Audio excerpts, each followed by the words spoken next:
Hi hello ನಮಸ್ಕಾರ. ವಿಶೇಷ ಕಾರ್ಯಕ್ರಮಕ್ಕೆ ಸ್ವಾಗತ. ನಾನು ರಂಜಿತಾ ರೇವಣ್ಣ.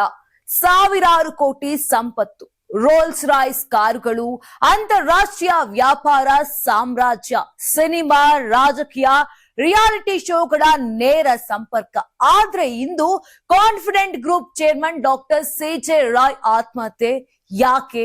ಐಟಿ ದಾಳಿಯ ಒತ್ತಡವೇ? ವ್ಯವಸ್ಥೆಯ ಭೀತಿಯೇ?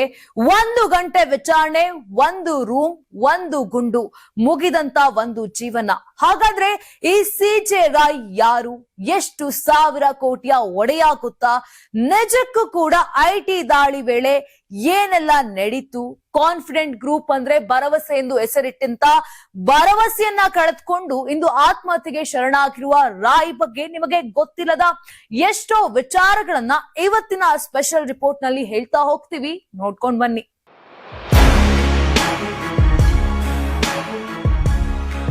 ಬೆಂಗಳೂರು ನಗರ ಇಂದು ಬೆಚ್ಚಿ ಬಿದ್ದಿದೆ. ಐಷಾರಾಮಿ ಜೀವನ, ಸಾವಿರಾರು ಕೋಟಿ ಸಂಪತ್ತು, ದೇಶ ವಿದೇಶಗಳಲ್ಲಿ ವ್ಯಾಪಿಸಿರುವ ವ್ಯಾಪಾರ ಸಾಮ್ರಾಜ್ಯ, ರಾಜಕೀಯ, ಸಿನಿಮಾ, ರಿಯಾಲಿಟಿ ಶೋಗಳೊಂದಿಗೆ ನೇರ ಸಂಪರ್ಕ ಹೊಂದಿದ್ದ ಒಬ್ಬ ದಿಗ್ಗಜ ಉದ್ಯಮಿ ಇಂದು ಬದುಕಿಗೆ ಗುಂಟಿನ ಮೂಲಕ ತೆರೆ ಎಳೆದಿದ್ದಾರೆ. ಕಾನ್ಫಿಡೆಂಟ್ ಗ್ರೂಪ್ನ ಸಂಸ್ಥಾಪಕ ಹಾಗೂ ಅಧ್ಯಕ್ಷ, real estate magnet doctor CJ Roy ಅವರು ಆತ್ಮಹತ್ಯೆ ಮಾಡಿಕೊಂಡಿರುವ ಘಟನೆ ಇಡೀ ಉದ್ಯಮ ವಲಯವನ್ನೇ ಆಘಾತಕ್ಕೆ ತಳ್ಳಿದೆ. ಇದು ಕೇವಲ ಒಬ್ಬ ವ್ಯಕ್ತಿಯ ಸಾವು ಅಲ್ಲ, ಇದು ವ್ಯವಸ್ಥೆ, ಒತ್ತಡ ಮತ್ತು ಮನುಷ್ಯನ ಮನಸ್ಸಿನ ನಡುವಿನ ಭೀಕರ ಸಂಘರ್ಷದ ಕಥೆಯಾಗಿ ಕಾಣುತ್ತಿದೆ. ಹಾಗಾದ್ರೆ ನಿಜಕ್ಕೂ ಏನಾಯ್ತು? ರಾಯ್ ಹೇಗಿದ್ರು ಗೊತ್ತಾ? ನಗರದ ಆನೆಪಾಳ್ಯದ ಲ್ಯಾಂಡ್ಫೋರ್ಡ್ ರಸ್ತೆಯಲ್ಲಿರುವ ದಿ ಎಲ್ಚಿನ್ ಅಪಾರ್ಟ್ಮೆಂಟ್ ಅಲ್ಲಿ ಈ ದುರ್ಘಟನೆ ನಡೆದಿದೆ. ಬೆಳಿಗ್ಗೆಯೇ ಆದಾಯ ತೆರಿಗೆ ಇಲಾಖೆಯ ಅಧಿಕಾರಿಗಳು ಕಾನ್ಫಿಡೆಂಟ್ ಗ್ರೂಪ್ ಹಾಗೂ ಸಿಜೆ ರಾಯ್ ಅವರ ಸಂಬಂಧಿತ ಸ್ಥಳಗಳ ಮೇಲೆ ದಾಳಿ ನಡೆಸಿದ್ರು. ಮಧ್ಯಾಹ್ನ ಕಚೇರಿಗೆ ಆಗಮಿಸಿದ ಸಿಜೆ ರಾಯ್ ಸುಮಾರು 1 ಗಂಟೆಗೂ ಹೆಚ್ಚು ಕಾಲ ಐಟಿ ಅಧಿಕಾರಿಗಳ ವಿಚಾರಣೆಗೆ ಒಳಗಾಗಿದ್ದರು. ಕೆಲ ದಾಖಲೆಗಳನ್ನ ಅಧಿಕಾರಿಗಳಿಗೆ ನೀಡಿದ ನಂತರ ಮತ್ತಷ್ಟು ದಾಖಲೆ ತರುತ್ತೇನೆ ಎಂದು ಹೇಳಿ ಒಳಗಿದ್ದ ರೂಮ್ಗೆ ತೆರಳಿದ್ದಾರೆ. ಅದೇ ಕ್ಷಣದಲ್ಲಿ ಪಿಸ್ತೂಲ್ನಿಂದ ಗುಂಡು ಹಾರಿಸಿಕೊಂಡಿದ್ದಾರೆ ಎನ್ನಲಾಗುತ್ತಿದೆ. ಗಂಭೀರ ಸ್ಥಿತಿಯಲ್ಲಿ ಅವರನ್ನು ಆನೇಕಲ್ನ ನಾರಾಯಣ ಆಸ್ಪತ್ರೆಗೆ ಸಾಗಿಸಲಾಯಿತಾದ್ರು ಮಾರ್ಗ ಮಧ್ಯೆ ಅವರು ಕೊನೆಯುಸಿರೆಳೆದಿದ್ದಾರೆ. ಸ್ಥಳಕ್ಕೆ ಅಶೋಕ್ ನಗರ ಠಾಣೆ ಪೊಲೀಸರು ಭೇಟಿ ನೀಡಿ ಪರಿಶೀಲನೆ ನಡೆಸಿದ್ದು ಪ್ರಕರಣದ ತನಿಖೆ ಮುಂದುವರೆದಿದೆ. ಈ ಆತ್ಮಹತ್ಯೆಗೆ ನಿಖರ ಕಾರಣವೇನು ಎಂಬ ಪ್ರಶ್ನೆ ಇದೀಗ ಇಡೀ ರಾಜ್ಯವನ್ನು ಕಾಡುತ್ತಿದೆ. ಪದೇ ಪದೇ ನಡೆದ ಆದಾಯ ತೆರಿಗೆ ಇಲಾಖೆ ದಾಳಿಗಳು, ಆದಾಯ ತೆರಿಗೆ ವಂಚನೆ ಆರೋಪಗಳ ತನಿಖೆ, ವ್ಯಾಪಾರ ಭವಿಷ್ಯದ ಅನಿಶ್ಚಿತತೆ ಇವೆಲ್ಲವೂ ಸಿಜೆ ರಾಯ್ ಅವರನ್ನು ತೀವ್ರ ಮಾನಸಿಕ ಒತ್ತಡಕ್ಕೆ ಒಳಪಡಿಸಿದೆ ಎಂಬ ಅನುಮಾನಗಳು ವ್ಯಕ್ತವಾಗುತ್ತಿವೆ. ಇಂದು ಕೂಡ ಐಟಿ ದಾಳಿ ನಡೆದಿದ್ದೇ ಈ ದುರಂತಕ್ಕೆ ತಕ್ಷಣದ ಕಾರಣವೇ, ಅಥವಾ ಒಳಗೊಳಗೆ ಕಾಡುತ್ತಿದ್ದ ಒತ್ತಡಗಳೇ ಅವರನ್ನು ಈ ನಿರ್ಧಾರಕ್ಕೆ ತಳ್ಳಿದೆ? ಈ ಎಲ್ಲಾ ಪ್ರಶ್ನೆಗಳಿಗೆ ಉತ್ತರ ಸಿಗಬೇಕಿದೆ. ಡಾಕ್ಟರ್ ಸಿಜೆ ರಾಯ್ ಎಂಬ ಹೆಸರು ಕೇವಲ ಉದ್ಯಮಿಯ ಹೆಸರಲ್ಲ, ಅದು ಒಂದು ಬ್ರ್ಯಾಂಡ್. ಬೆಂಗಳೂರು ಹುಟ್ಟಿದ ಕೇರಳ ಮೂಲದ ಈ ಉದ್ಯಮಿ ಫ್ರಾನ್ಸ್ ಮತ್ತು ಸ್ವಿಟ್ಜರ್ಲ್ಯಾಂಡ್ ನಲ್ಲಿ ಶಿಕ್ಷಣ ಪೂರ್ಣಗೊಳಿಸಿ ಫಾರ್ಚೂನ್ 500 ಕಂಪನಿ ಹೆಲ್ವೆಟ್ ಪ್ಯಾಕೆಟ್ ನಲ್ಲಿ ಕೆಲಸ ಮಾಡಿದ್ರು. ನಂತರ ಭಾರತಕ್ಕೆ ಮರಳಿ 2006ರಲ್ಲಿ ಕಾನ್ಫಿಡೆಂಟ್ ಗ್ರೂಪ್ ಅನ್ನು ಸ್ಥಾಪಿಸಿದ್ರು. ಆ ಸಮಯದಲ್ಲಿ ರಿಯಲ್ ಎಸ್ಟೇಟ್ ಕ್ಷೇತ್ರದಲ್ಲಿ ಅಪಾರ ಅಪಾಯಗಳಿದ್ದರು. ತಮ್ಮ ಅಸಾಂಪ್ರದಾಯಿಕ ನಿರ್ಧಾರಗಳು ಮತ್ತು ದೃಢ ಆತ್ಮವಿಶ್ವಾಸದಿಂದ ಅವರು ಯಶಸ್ಸಿನ ಹೊಸ ದಾರಿ ತೆರೆದ್ರು. ಕಾನ್ಫಿಡೆಂಟ್ ಗ್ರೂಪ್ ಇಂದು ಭಾರತ ಮತ್ತು ಮಧ್ಯಪ್ರಾಚ್ಯದಲ್ಲಿ ವ್ಯಾಪಿಸಿರುವ ಬಹುರಾಷ್ಟ್ರೀಯ ಸಂಸ್ಥೆಯಾಗಿದೆ. 43 ಮಿಲಿಯನ್ ಚದರ ಅಡಿ ಅಭಿವೃದ್ಧಿ, 165ಕ್ಕೂ ಹೆಚ್ಚು ಯೋಜನೆಗಳು, 15,000ಕ್ಕೂ ಹೆಚ್ಚು ತೃಪ್ತ ಗ್ರಾಹಕರು. ಈ ಸಂಖ್ಯೆಗಳೇ ಅವರ ಯಶಸ್ಸಿನ ಸಾಕ್ಷಿ.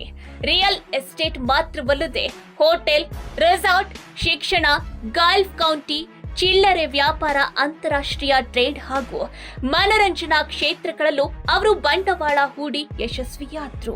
ಬೆಂಗಳೂರಿನ ಸರ್ಜಾಪುರದಲ್ಲಿ 300 ಎಕರೆ ಭೂಮಿಯನ್ನ ಭವಿಷ್ಯದ ದೃಷ್ಟಿಯಿಂದ ಖರೀದಿಸಿ ಆ ಪ್ರದೇಶವನ್ನು ಐಟಿ ಹಬ್ ಆಗಿ ಬೆಳೆಸಿದ ಕ್ರೆಡಿಟ್ ಕೂಡ ಅವರಿಗೆ ಸಲ್ಲುತ್ತದೆ. ರಿಯಲ್ ಎಸ್ಟೇಟ್ ಕ್ಷೇತ್ರದಲ್ಲಿ ಸಾಲವೇ ಸಾಮಾನ್ಯವಾಗಿರುವಾಗ ಶೂನ್ಯ ಸಾಲದಲ್ಲಿ ಪ್ರಾಜೆಕ್ಟ್ಗಳನ್ನ ರೂಪಿಸಿದ ಅಪರೂಪದ ಉದ್ಯಮಿ ಸಿಜೆ ರಾಯ್ 3,000 ಕೋಟಿ ಮೌಲ್ಯದ ಗಾಲ್ಫ್ ಕೌಂಟಿ ಯೋಜನೆ ಸೇರಿದಂತೆ ಅನೇಕ ದೊಡ್ಡ ಯೋಜನೆಗಳನ್ನು ಸಾಲವಿಲ್ಲದೆ ಅಭಿವೃದ್ಧಿಪಡಿಸಿದ್ರು. ಗ್ರಾಹಕರಿಗೆ ಶೂನ್ಯ ಬಡ್ಡಿ, ಕಡಿಮೆ ಡೌನ್ ಪೇಮೆಂಟ್ ಮಾದರಿಯಂತಹ ಬ್ಯಾಂಕಿಂಗ್ ಯೋಜನೆಗಳು ಅವರನ್ನು ಉದ್ಯಮದ ಲೆಜೆಂಡ್ ಆಗಿ ಮಾಡಿದ್ವು. ಐಷಾರಾಮಿ ಜೀವನದಲ್ಲೂ ಅವರು ಸುದ್ದಿಯಾಗಿದ್ರು. 12 ರೋಲ್ಸ್ ರಾಯ್ಸ್ ಕಾರುಗಳು, 10 ಕೋಟಿ ಮೌಲ್ಯದ ಫ್ಯಾಂಟಮ್ 8 ಕಾರು, ದುಬಾರಿ ಮನೆಗಳು ಎಲ್ಲವೂ ಅವರ ಜೀವನದ ಭಾಗವಾಗಿತ್ತು.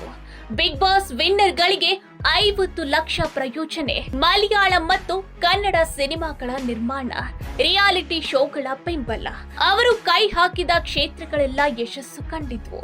ಹೊರಗಿನಿಂದ ನೋಡಿದ್ರೆ ಇದು ಸಂಪೂರ್ಣ ಜೀವನದಂತೆ ಕಾಣುತ್ತಿತ್ತು. ಆದ್ರೆ ಈ ಐಶ್ವರ್ಯದ ಹಿಂದೆ ಒಂದು ಮಾನವೀಯ ಮುಖವೂ ಇತ್ತು. ಬಡ ವಿದ್ಯಾರ್ಥಿಗಳಿಗೆ ಸ್ಕಾಲರ್ಶಿಪ್, ಕೇರಳ ಪ್ರವಾಹದ ಸಂದರ್ಭದಲ್ಲಿ 100ಕ್ಕೂ ಹೆಚ್ಚು ಮನೆಗಳ ಮರುನಿರ್ಮಾಣ, ಓಪನ್ ಹಾರ್ಟ್ ಸರ್ಜರಿ ವೆಚ್ಚ, ಕ್ಯಾನ್ಸರ್ ಹಾಗೂ ಡಯಾಲಿಸಿಸ್ ಚಿಕಿತ್ಸೆಗೆ ನೆರವು, ಕೋವಿಡ್ ಸಮಯದಲ್ಲಿ ಅನಾಥ ಮಕ್ಕಳ ಶಿಕ್ಷಣಕ್ಕೆ ಬೆಂಬಲ. ಈ ಎಲ್ಲಾ ಕಾರ್ಯಗಳು ಸಿಜೆ ರಾಯ್ ಅವರನ್ನು ಕೇವಲ ಉದ್ಯಮಿಯಲ್ಲ, ಸಮಾಜಮುಖಿ ವ್ಯಕ್ತಿಯಾಗಿಯೂ ಗುರುತಿಸಿತ್ತು. ಸ್ಲೋವಾಕ್ ಗಣರಾಜ್ಯದ ಗೌರವಾನ್ವಿತ ರಾಯಭಾರಿಯಾಗಿ ನೇಮಕಗೊಂಡು ಭಾರತ ಸ್ಲೋವಾಕ್ ವ್ಯಾಪಾರ ಸಂಬಂಧಗಳನ್ನು ಅವರು ಬಲಪಡಿಸಿದ್ರು. ಇಷ್ಟೆಲ್ಲ ಯಶಸ್ಸು, ಸಂಪತ್ತು ಮತ್ತು ಗೌರವಗಳ ನಡುವೆಯೂ ಒಬ್ಬ ಮನುಷ್ಯ ಒಳಗೊಳಗೆ ಹೇಗೆ ಕುಸಿಯುತ್ತಾನೆ ಎಂಬುದಕ್ಕೆ ಈ ಘಟನೆ ಕಟು ಉದಾಹರಣೆ. ದೊಡ್ಡ ಉದ್ಯಮಿಗಳ ಮೇಲೆ ಇರುವ ಕಾನೂನು, ಆಡಳಿತಾತ್ಮಕ ಮತ್ತು ಸಾಮಾಜಿಕ ಒತ್ತಡಗಳು ಹೊರಗೆ ಕಾಣುವುದಕ್ಕಿಂತ ಅನೇಕ ಪಟ್ಟು ಭೀಕರವಾಗಿರುತ್ತದೆ. ಪ್ರತಿಯೊಂದು ದಾಳಿಯು, ಪ್ರತಿಯೊಂದು ವಿಚಾರಣೆಯು ಕೇವಲ ದಾಖಲೆಗಳ ಪರಿಶೀಲನೆ ಅಲ್ಲ, ಅದು ವ್ಯಕ್ತಿಯ ಮನಸ್ಸಿನ ಮೇಲಿನ ದಾಳಿ ಕೂಡ ಆಗಿರುತ್ತದೆ ಎಂಬ ಪ್ರಶ್ನೆ ಇಲ್ಲಿ ಎದ್ದಿದೆ. ಈ ಪ್ರಕರಣವು ನಮ್ಮ ವ್ಯವಸ್ಥೆಯ ಮಾನವೀಯತೆಯ ಮೇಲೂ ಪ್ರಶ್ನೆ ಎತ್ತುತ್ತಿದೆ. ತನಿಖೆ ಅಗತ್ಯ, ಕಾನೂನು ಪಾಲನೆ ಅಗತ್ಯ, ಆದ್ರೆ ಮಾನಸಿಕ ಆರೋಗ್ಯ, ಒತ್ತಡ ನಿರ್ವಹಣೆ, ವ್ಯಕ್ತಿಯ ಮನಸ್ಥಿತಿಯನ್ನು ಅರ್ಥ ಮಾಡಿಕೊಳ್ಳುವ ಸಂವೇದನೆ ಕೂಡ ಅಷ್ಟೇ ಅಗತ್ಯವಲ್ವೇ? ಯಶಸ್ವಿ ವ್ಯಕ್ತಿ ಎಂದ್ರೆ ಆತ ಎಲ್ಲವನ್ನೂ ತಾಳಬಲ್ಲ ಎನ್ನುವ ಭ್ರಮೆ ಸಮಾಜದಲ್ಲಿ ಇನ್ನೂ ಜೀವಂತವಾಗಿರುವುದು ಈ ದುರಂತಕ್ಕೆ ಒಂದು ಕಾರಣವಾಗಿರಬಹುದು. ಡಾಕ್ಟರ್ ಸಿಜೆ ರಾಯ್ ಅವರ ಸಾವು ಕೇವಲ ಒಂದು ಆತ್ಮಹತ್ಯೆಯಾಗಿ ಮುಗಿಯಬಾರದು. ಇದು ಉದ್ಯಮ ವಲಯಕ್ಕೆ, ಆಡಳಿತ ವ್ಯವಸ್ಥೆಗೆ ಮತ್ತು ಸಮಾಜಕ್ಕೆ ಒಂದು ಎಚ್ಚರಿಕೆಯಾಗಬೇಕು. ಸತ್ಯ ಹೊರಬರಬೇಕು, ನ್ಯಾಯ ಸಿಗಬೇಕು ಮತ್ತು ಇಂತಹ ದುರಂತಗಳು ಮತ್ತೆ ಮರುಕಳಿಸದಂತೆ ವ್ಯವಸ್ಥೆಯಲ್ಲಿ ಬದಲಾವಣೆ ಆಗಬೇಕು. ಸಾವಿರಾರು ಕೋಟಿ ಗಳಿಸಿದ್ರು ಮನುಷ್ಯನ ಮನಸ್ಸು ಸೋತ್ರೆ ಎಲ್ಲವೂ ಶೂನ್ಯವಾಗುತ್ತದೆ ಎಂಬ ಕಟು ಸತ್ಯವನ್ನು ಈ ಘಟನೆ ನಮಗೆ ಮತ್ತೆ ನೆನಪಿಸಿದೆ. ಈ ಘಟನೆ ಮತ್ತೊಂದು ಗಂಭೀರ ಪ್ರಶ್ನೆಯನ್ನು ನಮ್ಮ ಮುಂದೆ ಇಡುತ್ತದೆ. ದೇಶದಲ್ಲಿ ಕಾನೂನು ಮತ್ತು ತನಿಖಾ ಸಂಸ್ಥೆಗಳು ತಪ್ಪಿತಸ್ಥರನ್ನು ಹಿಡಿಯಲು ಇರುವುದೇ ಸತ್ಯ. ಆದ್ರೆ ಆ ಪ್ರಕ್ರಿಯೆ ಮಾನವೀಯ ಮಿತಿಗಳನ್ನು ದಾಟುತ್ತಿದ್ರೆ ಅದು ನ್ಯಾಯವೋ ಅಥವಾ ಭೀತಿಯೋ ಎಂಬ ಚರ್ಚೆ ಅನಿವಾರ್ಯವಾಗುತ್ತದೆ.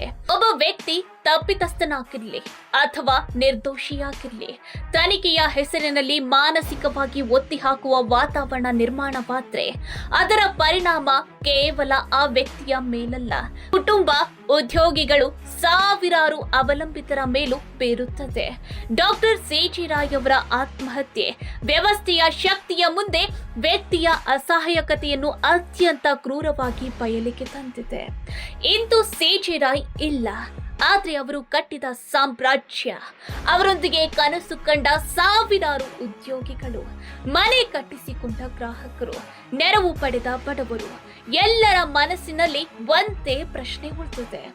ಇದು ತಪ್ಪಿಸಬಹುದಾಗಿತ್ತೆ. ಸಮಯಕ್ಕೆ ಒಂದು ಮಾತು, ಒಂದು ಮಾನವೀಯ ಸ್ಪರ್ಶ, ಒಂದು ಸಂವೇದನಾಶೀಲ ನಡೆಯುತ್ತಿದ್ರೆ ಈ ದುರಂತ ತಪ್ಪಿಸಬಹುದಿತ್ತೆ. ಈ ಪ್ರಶ್ನೆಗೆ ಉತ್ತರ ಹುಡುಕುವುದು ಕೇವಲ ತನಿಖೆಯ ಜವಾಬ್ದಾರಿಯಲ್ಲ, ಇದು ನಮ್ಮ ಸಮಾಜದ ಜವಾಬ್ದಾರಿ. ಡಾಕ್ಟರ್ ಸಿಜೆ ರಾಯ್ ಅವರ ಮರಣ ಒಂದು ಅಂತ್ಯವಲ್ಲ, ಅದು ವ್ಯವಸ್ಥೆ ಬದಲಾಗಬೇಕೆಂದು ಕೂಗುತ್ತಿರುವ ಮೌನದ ಎಚ್ಚರಿಕೆ.